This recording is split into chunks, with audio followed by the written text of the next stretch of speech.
Hi, this is Abe Friedtanzer from cinemadailyus.com, and I'm thrilled to be speaking with Clifton Collins Jr. and Molly Parker about their new film, Jockey. How are you both doing today?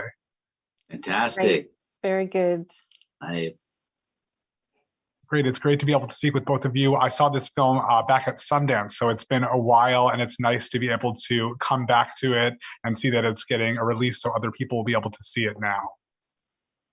We're excited about it. That's great. And so the relationship between your two characters is really fascinating to watch. It's professional in nature, but also deeply personal. How would you describe it, and how did you approach it working together as actors? Gosh, deeply personal. Yes. I think it was both of us just getting in the trenches and, blending our processes together and that collaboration and talking about these characters. But for starters, just initially before Molly even came out, she had made me this wonderful mixtape that would speak to Jackson, and it spoke to myself as well. So that it just to get in the mood. Get in the mood. But the fact that you have an actress like Molly that already knows that before even coming out, already told me that she was there. In addition to that, I was already a big fan of a lot of her work. It's hard to believe that she wouldn't be in that place, but it was also just a very thoughtful, tender gift that I played all the time. Truthfully, I played it a lot. I still have it. Good. It's a good one. It's a good playlist. A good playlist. Music's such an immediate emotional connector, and so much of I think what we do as actors is just trying to build relationships with people who we don't know, trying to imitate intimacy without it, but with it just getting to the heart of things. And I think that I wanted this supporting role. I wanted to support it in the right way. Like I wanted it not to be about, oh, here's a woman who's the emotional center supporting the man who doesn't know how to, like that's the tip. I've done that for a long, long time. What I wanted to do was to show a relationship between these two people, to show something that was like really had depth, the depth of decades, and that probably within those decades, everything's happened to them. They've had tragedy, they've had success, they've had sex, they've hated each other, everything has probably gone on, and they just love each other.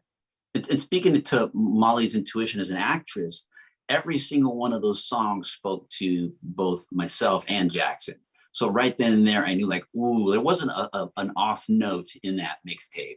Every single one, I was like, oh. So I knew she already was rooted in all kinds of authentic, organic stuff. So I was just excited to get down and just take the gloves off and really just explore the characters together.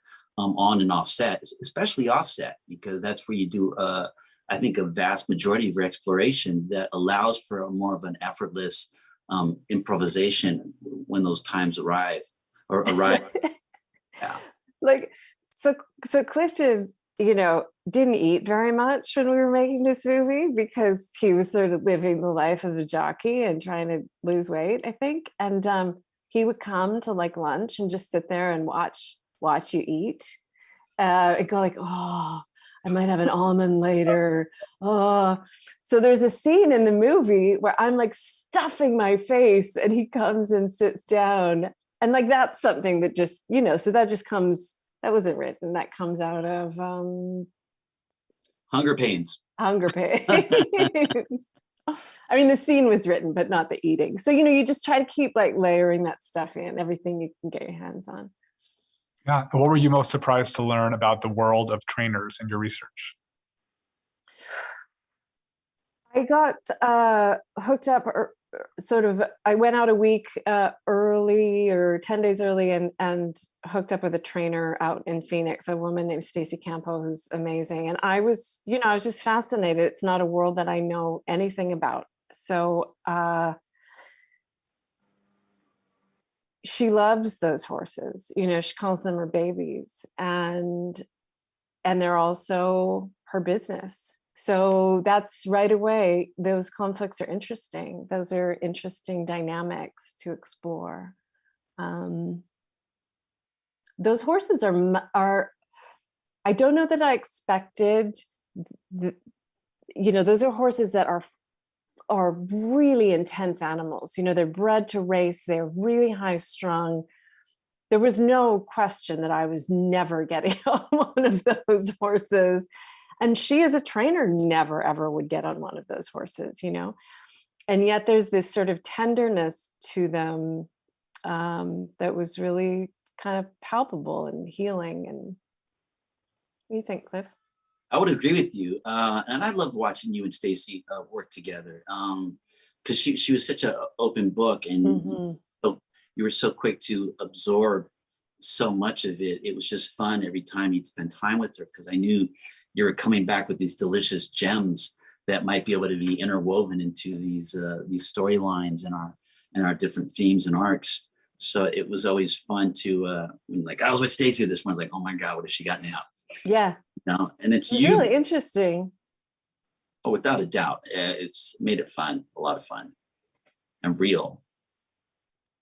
That's great. And I was excited to be able to speak with both of you because of this film, but I also remember distinctly early on in my enthusiasm for film and TV, watching you both on different shows. Clifton, I saw you in Thief, and Molly in Swingtown. I think those were the first times that I saw both of you, and I'm curious if those roles for either of you hold any significance just over the course of your careers.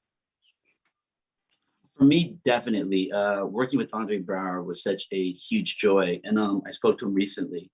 But just to have that kind of mentorship with somebody that's got, like I can't even count all the Emmys, noms, and wins that he had before getting into comedy, which is something that he had never done. And when he did get into comedy, he's like, I can't believe I waited this whole time. So I've got a picture of Thief on my living room right here. Yeah. Swingtown, that's fun. It was that was a great time. It was what can I say about that?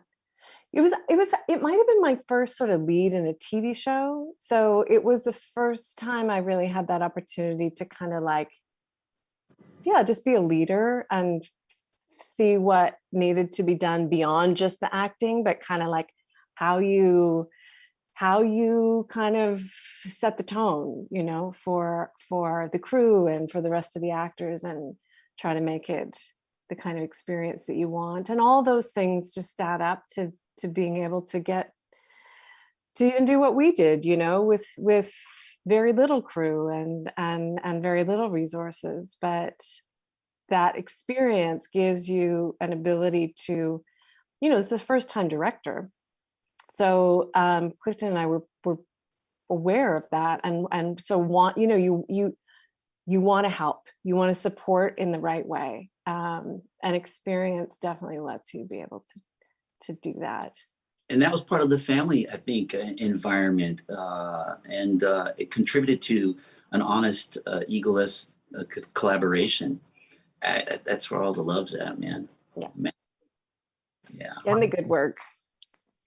Yeah, well, it's so great to hear about this film and about those roles. Jockey opens in LA and New York on Wednesday, December 29th. Thank you so much to both of you for speaking with me today. Thanks, Abe. Abe. Take care. Bye.